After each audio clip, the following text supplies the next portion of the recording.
Arrays का concept समझने के बाद अब आपको इच्छा हो रही होगी कि फॉर ईच लूप क्या चीज़ है। अभी फॉर ईच लूप ये कौन सी नई लूप आई है। अगर आप C++ से अगर आए हो तो ऐसी कोई लूप आपको C++ में देखने को नहीं मिली होगी ना। तो अब आपको इच्छा हो रही है ये कौन सी नई तरीके की लूप है, हमको सीखनी है, जल्दी जल्दी जल्दी जल्दी बताओ। तो गाइस फॉर ईच लूप समझने के लिए आपको एरे आनी चाहिए और एरेस समझने के लिए आपने मेरी वीडियोस देख ही ली होंगी। तो गाइस अब मैं आपको बताऊंगा फॉर ईच लूप के बारे में। इस वीडियो में हम टोटली फॉर ईच लूप की बातें करेंगे कि कैसे आप वो काम करती है, कैसे आप उसको यूज कर सकते हो अपनी एरे को इटरेट करने के लिए। तो गाइस यहाँ पे आपने एरे समझ लिया है, 2D array, 3D array, 4D array, ये मैंने सभी आपको कंसेप्ट बिल्कुल क्लियरिटी के साथ बता दिए थे।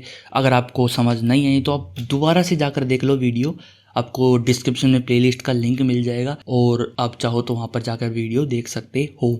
कोई आपको यूट्यूब दोबारा देखने के या पहली बार भी देखने के आपको पैसे नहीं लेता, यूट्यूब आपसे पैसे नहीं लेता है, 1 भी रुपया नहीं लेता है आपको वीडियो दिखाने का। ठीक, तो मैं बस इतना कहना चाह रहा हूँ कि आपको एरे का कंसेप्ट पता होना चाहिए, तभी आप फॉर लूप का यूज कर सकते हो। तो गाइज अभी मैं क्या करता हूँ, मैं फटाफट से आपको फॉर ईच लूप सिखाता हूँ और उसको सिखाने के लिए मैं यहाँ पर अपना नया जो है फाइल बनाता हूँ जावा की .java लिख के, और मैं क्या करता हूँ यहाँ पर लिखता हूँ मैं T14 यहाँ पे फॉर ईच लूप। ठीक है, यहाँ पर हमारी फॉर ईच लूप मैंने बना लिया और यहाँ पर मैं लिख देता हूँ .java लिख के एंटर प्रेस कीजिए और यहाँ पर आप आ चुके हैं। मैं फटाफट से बनाता हूँ यहाँ पर मेन मेथड अपना, और मेन मेथड बना के मैं एक एरे बनाता हूँ। यहाँ पर एक एरे, इंटीजर एरे बनाओ या आपकी चॉइस, आप स्ट्रिंग की एरे बनाओ, इंटीजर की बनाओ। मैं यहाँ पर आपको स्ट्रिंग की भी बना के दिखाऊंगा और इंटीजर की भी। तो मैं एक सिंपल सी सिंगल डी मतलब कि 1D एरे बनाऊंगा, ज्यादा कॉम्प्लेक्सिटी में आपको नहीं समझाऊंगा, इजी तरीके से आपको समझाऊंगा। यहाँ पर मैं आपको दिखाऊंगा कि यहाँ पर मैंने इंट लिया है एक, और एक मैं यहाँ पर ARR एरे लेता हूँ। यहाँ पर आप मार्क्स भी ले सकते हो, जैसे मैंने मार्क्स लिया था पीछे, मतलब वेरिएबल का नाम है यार, यहाँ पर तो कुछ भी लो, वेरिएबल का नाम मैंने आपको बता ही रखा है, आप कुछ भी रख सकते हो, बस वो रूल्स फॉलो करने चाहिए कुछ। वो रूल्स अगर आपको नहीं पता है तो आप गाइस यहाँ पर हमारी वीडियोस के अंदर वेरिएबल नाम की ट्यूटोरियल 2 में आप जाकर देख सकते हो, उसमें मैंने वेरिएबल्स के रूल्स के बारे में आपको सब कुछ बता रखा है। तो यहाँ पर मैं लिखूंगा मार्क्स इक्वल टू न्यू में फिर मैं डालूंगा यहाँ पर इंट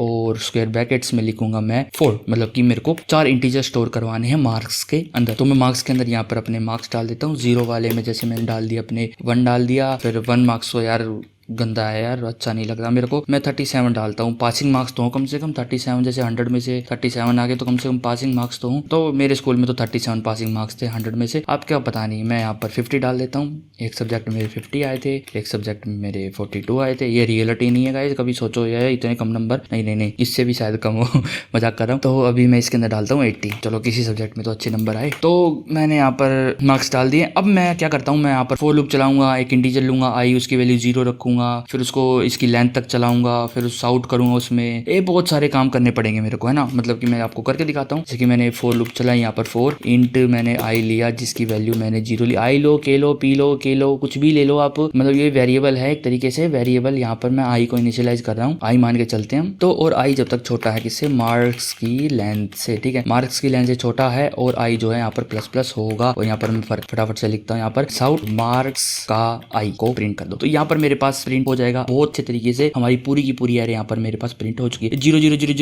0 आया। ये आप बताओ ये आया क्यों है, ये रियलिटी में आया है क्यों, आपको पता है कुछ? मैंने आपको बताया था गाइस, आप अगर आप इंटीजर बनाते हो ना, और अगर आप उसको कोई वैल्यू नहीं देते हो, अगर आप इंटीजर बनाते हो और उसको कोई वैल्यू नहीं देते हो तो बाय डिफॉल्ट उसमें 0 आता है, बाय डिफॉल्ट उसके अंदर 0 आता है। ठीक है, तो मैंने यहाँ पर क्या गलती करी है आप देख सकते हो कि मैंने आपको शायद पता भी चल गया होगा, जब मैं ये लिख रहा हूँ और जब मैं लूप लगा रहा हूँ तो आपको पता चल गया होगा कि मैंने गलती कर रखी है। तो क्या गलती करी है आप यहाँ पर कमेंट में बताना कि मैंने यहाँ पर क्या गलती कर रखी है। ठीक है, तो अभी मैं आपको सॉल्यूशन बताता हूँ। ये मैंने 0th इंडेक्स के अंदर ही मैंने पहले 37 डाल दिया, फिर मैंने 50 डाल दिया, फिर 43, फिर 80, तो आखिरी में 0th इंडेक्स में 80 हुआ ना, तो इसने 0 वाले इंडेक्स का 80 तो यहाँ पर प्रिंट कर दिया देखो। और यहाँ पर तीनों में 0 मतलब इनके अंदर मैंने वैल्यू डाली ही नहीं, तो यहाँ पर 0 आ गया, क्योंकि जो इंटीजर की बाय डिफॉल्ट वैल्यू होती है वो 0 होती है। तो अब यहाँ पर मैं क्या करूंगा, यहाँ पर मैं चेंज कर दूंगा इसको 1 में, और यहाँ पर इसको 2 में, यहाँ पर इसको 3 में। तो यहाँ पर हमारा जो काम है वो बन जाएगा, हमारे पास पूरी की पूरी एरे बहुत अच्छे से यहाँ पर प्रिंट हो गई है। ठीक है, तो अब ये हमारा रियल आंसर आ गया है। अब बात करते हैं यार, ये लूप मेरे को अच्छी नहीं लग रही, मैं इतना बड़ा काम करूंगा सिर्फ एक एरे को प्रिंट कराने के लिए, वो किसी भी चीज की एरे हो, मैं इतना बड़ा काम नहीं करना चाहता एक एरे को प्रिंट कराने के लिए, नहीं करना चाहते ना, आप भी नहीं करना चाहते। तो उसके लिए जावा ने हमको वरदान दिया है जिसका नाम है फॉर ईच लूप। ठीक है, तो वो जावा के अंदर आप यूज कर सकते हो फॉर ईच लूप। वो क्या है चलिए देखते हैं, पहले प्रेजेंटेशन में देखेंगे, फिर उसके बाद उसका एग्जाम्पल लेंगे, कोड के थ्रू यहाँ पर करके देखेंगे। तो यहाँ पर गाइस मैंने आपको इतना बता दिया था कि एरेज, मल्टी डायमेंशनल एरेज क्या क्या होती हैं। तो मैं फटाफट से इस प्रेजेंटेशन को करता हूँ यहाँ से स्किप और चलते हैं फॉर ईच लूप की तरफ।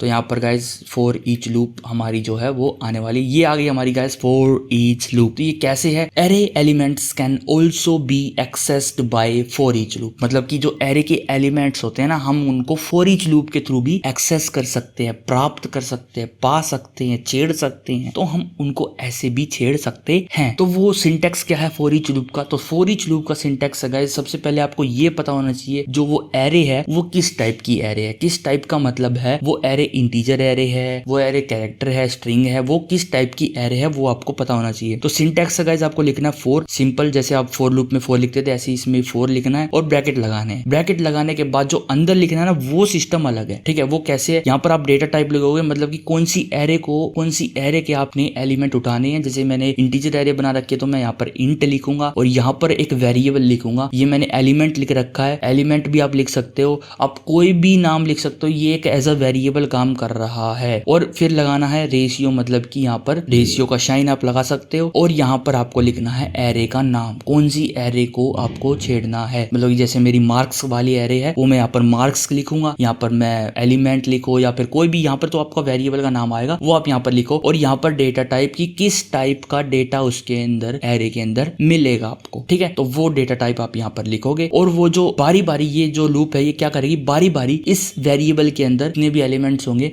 बारी बारी पहले एलिमेंट के अंदर पहले वाला इंडेक्स डालेगी, फिर दूसरे वाला इंडेक्स की वैल्यू डालेगी, फिर तीसरे वाले इंडेक्स की, ऐसे जो वैल्यूज है वो इसके अंदर यहाँ पर आएगी। तो यहाँ पर मैं इसको आपको ना एक एग्जांपल देता हूँ इसका कि आप कैसे इसको यूज करोगे। तो यहाँ पर मैं क्या करता हूँ, इसी एरे को मैं फॉर ईच लूप के साथ आपको प्रिंट करवा के दिखाता हूँ कि हमने इतना कुछ लिया, एक आई वेरिएबल बनाया, उसको चेक करवाया, फिर उसमें इंक्रीमेंट किया, फिर प्रिंट किया, इतना कुछ झंझट हमको नहीं पसंद ना, तो हम फॉर ईच लूप का यूज़ कर सकते हैं, ठीक है। तो मैं लिखूंगा यहाँ पर फोर लगाने के बाद मैं लिखूंगा यहाँ पर इंट मतलब कि मेरी जो एरे है वो, और उसके बाद मैं यहाँ पर लिखूंगा एलिमेंट, मतलब कि जैसे मैं यहाँ पर अगर एलिमेंट ही लिख दूं, एलिमेंट मैंने यहाँ पर लिखा और मैंने लगाया यहाँ पर रेशियो का साइन लगाने के बाद आपको लिखना है यहाँ पर एरे का नाम। यहाँ पर मैंने मार्क्स यहाँ पर लिख दिया है।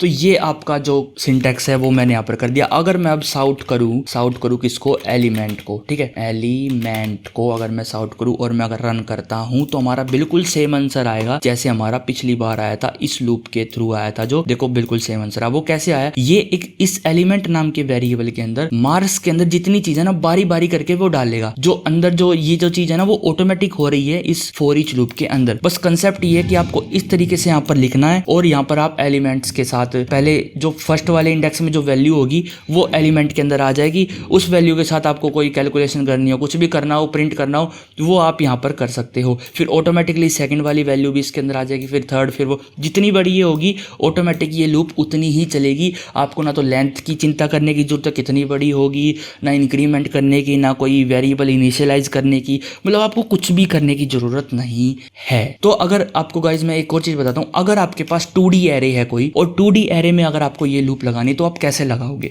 तो वो मैं अभी आपको बताऊंगा। तो मैं अभी यहाँ पर क्या करता हूँ, मल्टी डायमेंशनल एरे के अंदर जाता हूँ और मैं इस एरे को, ये जो हमारी 2D वाली एरे है ना, इस एरे को मैं यहाँ से कॉपी करके अपनी वाली इस वाली फाइल में यहाँ पर पेस्ट कर लेता हूँ और इनको कर देता हूँ मैं यहाँ पर अनकमेंट, ठीक है। अब मैं क्या करूंगा, इसको और ऊपर वाली को मैं यहाँ पर क्या कर रहा हूँ, कमेंट आउट कर रहा हूँ और यहाँ पर मैं लिख दे रहा हूँ एक बार फॉर ईच लूप, ठीक है। यहाँ पर मैंने फॉर ईच लूप लिख दिया है और थोड़ा सा गैप दे देता हूँ यहाँ पे। यहाँ पर मैं आपको फॉर ईच लूप दिखाऊंगा 2D एरे में आप कैसे यूज करोगे। तो मैं यहाँ पर क्या करता हूँ, अभी यहाँ पर मैं लिखता हूँ फॉर इंट, यहाँ पर ध्यान से देखना, फॉर इंट ब्रैकेट लगाया मैंने स्क्वायर ब्रैकेट, यहाँ पर मैं लिखूंगा एरे, एक वेरिएबल बनाया मैंने एरे नाम का और उसके अंदर मैं लिखूंगा ARR। ध्यान से देखो मैं कर क्या रहा हूँ यहाँ पर, ठीक है। उसके बाद मैं एक और फॉर लूप लगाऊं फॉर, और उसके बाद मैं यहाँ पर लिखूंगा इंट और उसके अंदर मैं लिखूंगा ARRAY एरे, नहीं उसके अंदर मैं लिखूंगा एलिमेंट लिख लो या कोई भी वेरिएबल का नाम जो आपको लिखना हो वो लिख लो और उसके बाद मैं लिखूंगा यहाँ पर ARRAY एरे और उसके बाद मैं यहाँ पर जाऊंगा और यहाँ पर मैं साउट कर दूंगा किसको,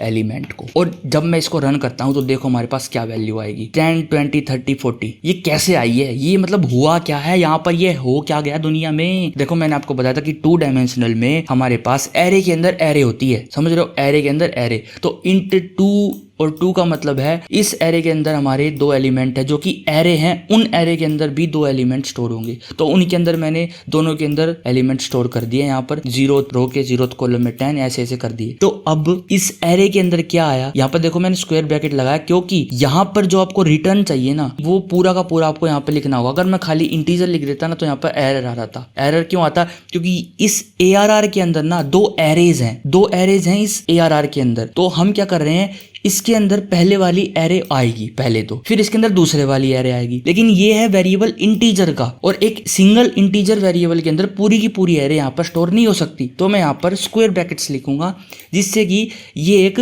इंटीजर एरे का वेरिएबल बन जाएगा। तो ये जो एरे इसके अंदर रिटर्न होगी वो मतलब कि जैसे ARR हमको पहले वाली एरे पहले इसके अंदर देगा, फिर इस ARR का पहला एलिमेंट इसके अंदर आएगा वो प्रिंट हो जाएगा, फिर उसका इसके अंदर जितने एलिमेंट होंगे वो सारे प्रिंट हो जाएंगे। देखो हमको ना तो लेंथ की चिंता करने की जरूरत पड़ी और ना ही हमको इंक्रीमेंट वेरिएबल लेना के आई, हमने कितना कुछ करा था इस 2D एरे को प्रिंट करने के लिए, और हमारा 3 लाइन में यहाँ पर काम हो चुका। मतलब 3 लाइन का मतलब है 1 लाइन ये, 1 लाइन ये और 1 लाइन ये। तो कितना ईजी है ना फॉर ईच लूप को यूज करना। 2D array, 3D array, 4D array, कितना भी आप एरे लगाओ यहाँ पर आप इनको रीच कर सकते हो। रीच का मतलब है इनको पा सकते हो, ठीक है। यहाँ पर मैंने स्क्वायर ब्रैकेट्स नहीं लगाया था, उसका रीजन आपको पता है, क्योंकि ये जो एरे है ना ये वैल्यू दे रही है इंटीजर वैल्यू, और ये एरे क्या दे रही है, ये एरे एक एरे दे रही है रिटर्न में, जो कि इस एरे नाम के वेरिएबल में सेव हो जाएगी एक और एरे, ठीक है। इस एरे के अंदर एक एरे है जिसके अंदर 2 वैल्यूज हैं, उन वैल्यूज को मैंने एलिमेंट्स में बारी बारी फॉर ईच लूप से यहाँ पर निकलवा लिया। तो ये डबल लूप लगी है फॉर ईच लूप हमने 2D एरे के लिए जो कि लगाई है। अब मैं यहाँ पर क्या करता हूं, अगर आपको गाइस ये कांसेप्ट थोड़ा नहीं समझ आ रहा ना 2D एरे में ये क्या हो गया, आप वीडियो को दोबारा देखो, प्रैक्टिस करके देखो, आपको समझ आएगा, पक्का कह रहा हूं मैं। आप दोबारा देखो वीडियो को अच्छे ढंग से। इंपॉर्टेंट है ये, इंपॉर्टेंट का मतलब है कि बहुत कंसंट्रेशन के साथ आपको समझना पड़ेगा, ये थोड़ा सा लॉजिकल बात है। तो गाइस मैं यहाँ पर क्या करता हूँ, अभी यहाँ पर मैं आपको एक स्ट्रिंग की एरे को भी फॉर ईच लूप से प्रिंट करा के दिखाता हूँ। ज्यादा कुछ बड़ी बात नहीं है, हो जाएगी प्रिंट। मैं इसी को यहाँ से कॉपी कर लेता हूँ और इसको मैं स्ट्रिंग में कन्वर्ट कर दूंगा। कैसे करूंगा वो देखो। अब यहाँ पर मैं यहाँ पर करूंगा इसको प्रिंट, और इसको सबसे पहले मैं करूंगा यहाँ पर अनकमेंट, और यहाँ पर मैं पहले यहाँ पर क्लिक करूंगा, ऑल्ट दबाऊंगा और यहाँ पर क्लिक करूंगा। यहाँ पर मैं इसको यहाँ पे चेंज करके यहाँ पर मैं लिख दूंगा इसको स्ट्रिंग, ठीक है। दोनों जगह मैंने चेंज कर दिया। अब मैं यहाँ पर क्लिक कर रहा हूँ और यहाँ पर मैंने इन सब में क्लिक कर दिए, और मैं इसको मिटा के फटाफट से यहाँ पे लिख ले रहा हूँ नेम्स, ठीक है। उस नेम्स के अंदर यहाँ पर मैं डालूंगा वैल्यूज, ठीक है। जैसे कि मैंने यहाँ पर डाल दिया DEATH डेथ डाल दिया, और इस नेम्स में मैंने यहाँ पर पीयूष डाल दिया, PIUS पीयूष डाल दिया। इस नेम में मैंने यहाँ पर नैन्सी डाल दिया, ठीक है। और इस नेम में मैंने यहाँ पर राहुल डाल दिया, ठीक है। तो यहाँ पर मैं कुछ भी डाल सकता हूँ, जो आपकी इच्छा हो वो आप यहाँ पर डाल लो, ठीक है। तो मैंने कितनी जल्दी यहाँ पर ये एरे बना ली है, ठीक है। तो ये गाइज ये मैंने जो बहुत सारे कर्सर लेके आया था, ये मैं ऑल्ट के थ्रू लेके आया था। यहाँ पर आप लेके आ सकते हो ऑल्ट के थ्रू, जितने चाहे उतने कर्सर आप लगा सकते हो। मतलब ऑल्ट दबाए रखो और जहाँ जहाँ आप क्लिक करोगे वहाँ पे कर्सर आ जाएगा, ठीक है। तो जो आप कीबोर्ड में दबाओगे एक साथ हर जगह वो प्रिंट होगा। जैसे मैं कुछ लिख रहा हूँ यहाँ पर तो वो हर जगह आ रहा है, ठीक है। तो मैं इसको यहाँ से मिटा देता हूँ, मेरे को ये नहीं चाहिए अभी। और मैं अब यहाँ पर आपको फॉर ईच लूप से इसको प्रिंट करा के दिखाता हूँ। कितना आसान तरीका है हमारा फॉर ईच लूप का। जैसे कि मैं लगाता हूँ 4 और यहाँ पर लिखता हूँ मैं स्ट्रिंग, और यहाँ पर लिखता हूँ मैं नेम, यहाँ पर नेम्स ये मैंने लिखा है, और मैं यहाँ पर साउट करा देता हूँ नेम को। और देखो कितनी जल्दी हमारी जो लूप है वो तैयार हो चुकी है बन के। देख रहे हो आप, देख रहे हो ना कितनी जल्दी तैयार हो चुकी है। तो देखो डेथ पीयूष नैन्सी राहुल ये हमारे पास पूरे के पूरे नाम आ चुके हैं। तो कितना ईजी है हमको फॉर ईच लूप के थ्रू किसी भी लूप को,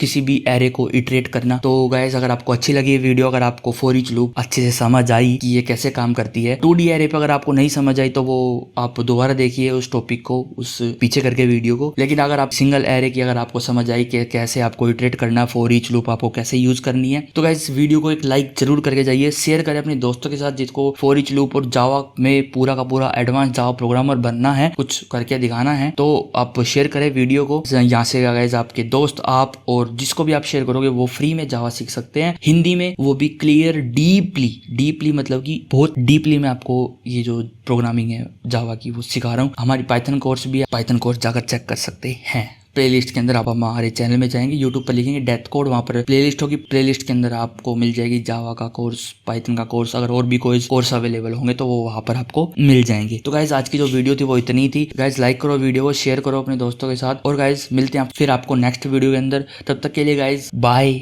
सी यू इन नेक्स्ट वीडियो।